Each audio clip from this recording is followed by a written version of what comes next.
दोस्तों, इजराइल और फिलिस्तीन के बीच जंग चल रही है, हम सब जानते हैं। हालात कितने ज़्यादा ख़राब हैं, ये भी हम सब जानते हैं। फिलहाल इससे रिलेटेड आज की इस वीडियो में मैं आपको एक बड़ी ही इंटरेस्टिंग चीज़ बताने वाला हूँ।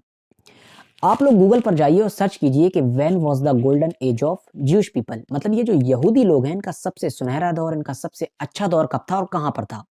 तो आपको जवाब मिलेगा, इनका जो गोल्डन एज शुरू हुआ था वो 711 से 712 ईस्वी के वक़्त शुरू हुआ था और कहाँ पर शुरू हुआ था? स्पेन में।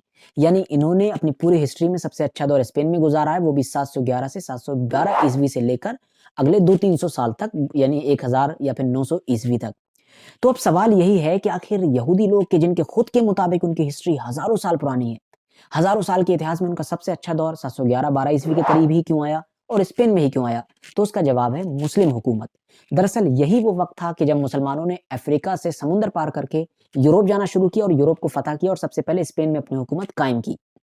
उससे पहले यहूदियों का वहाँ पर हाल बहुत बुरा था पिछली कई सदियों से, और जब मुसलमानों की हुकूमत ख़त्म हो गई वहाँ से, तब भी बुरा ही रहा।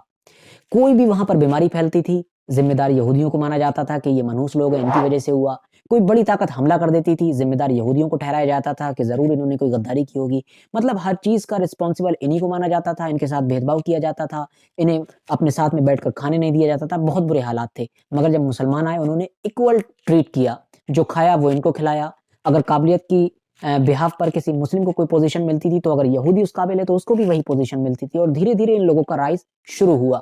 इवन आप देखो कि जब गोल्डन एज जो खत्म हुआ है, उसके पीछे भी वजह यही बताई जाती है कि जैसे-जैसे वहाँ पर मुस्लिम हुकूमत कमज़ोर होना शुरू हुई और वहाँ से मुसलमानों का डिक्लाइन हुआ, वैसे-वैसे यहूदियों का गोल्डन एज खत्म हो गया। फिलहाल जैसे ही मुसलमानों की हुकूमत खत्म हुई, यहूदियों का वहाँ पर वही हाल हुआ वक़्त-वक़्त पर। और हिटलर ने जो यहूदियों के साथ किया था वहाँ पर, जो ज़ुल्म और सितम किया था, वो ज़ुल्म और सितम यहूदियों के साथ जो यूरोप में होता था, उसकी आखिरी मिसाल थी, पहली मिसाल नहीं थी। वरना हिटलर से पहले भी इनके साथ बहुत कुछ ऐसा होता आया था।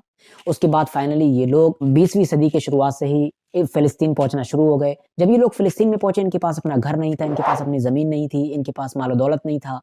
इन लोगों ने फ़िलिस्तीनी लोगों के सामने अपनी इस चीज़ को ज़ाहिर किया और फ़िलिस्तीनी लोगों ने इनको जगह दी। लेकिन अब धीरे-धीरे हालात ऐसे बने कि आज के दौर में खुद फ़िलिस्तीनी लोग ही इनसे अपनी आज़ादी की लड़ाई लड़ रहे हैं।